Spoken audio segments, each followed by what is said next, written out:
আসসালামু আলাইকুম, সবাইকে স্বাগত স্পোর্টস টক উইথ আরাফাতে। ল্যাটিন আমেরিকা কোয়ালিফায়ার্সে কিন্তু এবার ব্রাজিলের অবস্থা খুবই খারাপ, যে কোনো বারের থেকে শোচনীয় বলা যায়।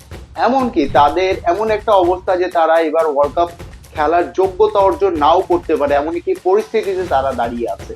14 ম্যাচ পর ব্রাজিলের অবস্থান চতুর্থ এবং 10 পয়েন্ট পিছিয়ে আছে তাদের চিরপ্রতিদ্বন্দ্বী আর্জেন্টিনার থেকে। বাছাই পর্বে 10 ম্যাচ বাকি থাকায় ব্রাজিলের নিজেদের অবস্থান উন্নত করার যথেষ্ট সুযোগ রয়েছে। তবে বাছাই পর্বের শীর্ষ 6 স্থান নিশ্চিত করতে দলগুলোকে কমপক্ষে 23 থেকে 26 পয়েন্ট অর্জন করতে হবে। এর অর্থ হলো ব্রাজিলকে সরাসরি যোগ্যতা নিশ্চিত করতে বাকি ম্যাচগুলো থেকে কমপক্ষে 13 থেকে 16 পয়েন্ট লক্ষ্য রাখতে হবে। তবে ব্রাজিলের জন্য আশার বাণী, জুনের ম্যাচ দুটি ইকুয়েডর এবং প্যারাগুয়ের সাথে যদি তারা জিততে পারে তাহলে কিন্তু তাদের ইকুয়েশনটা আরো অনেক সহজ হয়ে যাবে। কি মনে হয় হঠাৎ করে ব্রাজিলীয় ফুটবলের এই করুণ দশার কারণ কি? আমার কাছে মনে হয় ব্রাজিল দলের টিম কম্বিনেশনের একটু ঘাটতি রয়েছে। একই সাথে কিন্তু তাদের দলীয় বন্ডিং, যেটা একটা প্লেয়ারের সাথে আরেকটা প্লেয়ারের যে একটা সম্পর্ক, সেটিতেও কিন্তু ঘাটতি আছে ব্রাজিল দলের।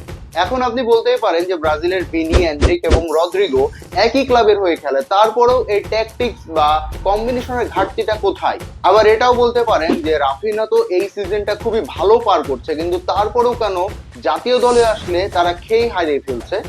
এই ক্ষেত্রে আমার যেটা মনে হয় যে দেখেন, রিয়াল মাদ্রিদ বা বার্সেলোনাতে ব্রাজিলের প্লেয়ারদের নিচে যারা খেলে তারা কিন্তু সবাই পরিপক্ক প্লেয়ার এবং তারা মোটামুটি একটা কোয়ালিফাই জায়গা থেকে আসে এবং তারা কিন্তু একাদশে মোটামুটি রেগুলার প্লেয়ার, যার কারণে তাদের কম্বিনেশন, যেটা আমি বারবার বলছি যে ফুটবলে কম্বিনেশন খুবই জরুরি একটা বিষয়।